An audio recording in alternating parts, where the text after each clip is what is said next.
qanday insonlar infarktga va insult kasalligiga duchor bo'lish xavfi baland hisoblanadi? Aytib o'taman, aslida hamma inson uchrash xavfi bor, lekin shunday turdagi insonlar borki, u insonlarda bunday kasalliklarga uchrash xavfi juda ham katta hisoblanadi va o'zlarini tekshirtirib turishlari kerak hisoblanadi.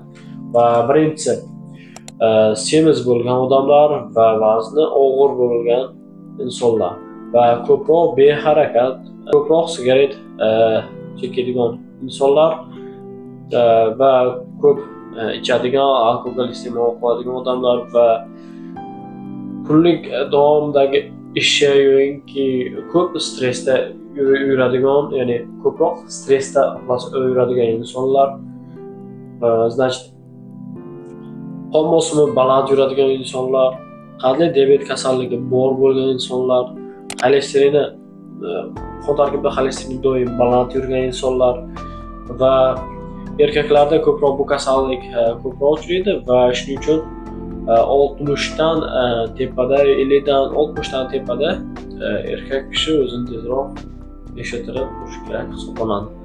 Va nasldan naslga o'tadi deymiz bu kasalliklarni ko'pincha.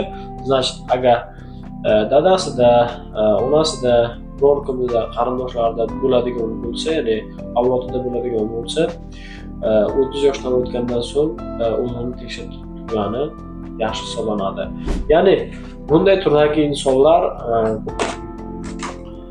EKG, yurak uzisi, xolesterinning qon tarkibida miqdori va qand, qon tarkibida qandning miqdori va shunga o'xshash analizlarni topshirib, o'zlarini mutaxassis tekshiruvdan o'tkazib turishlari kerak hisoblanadi.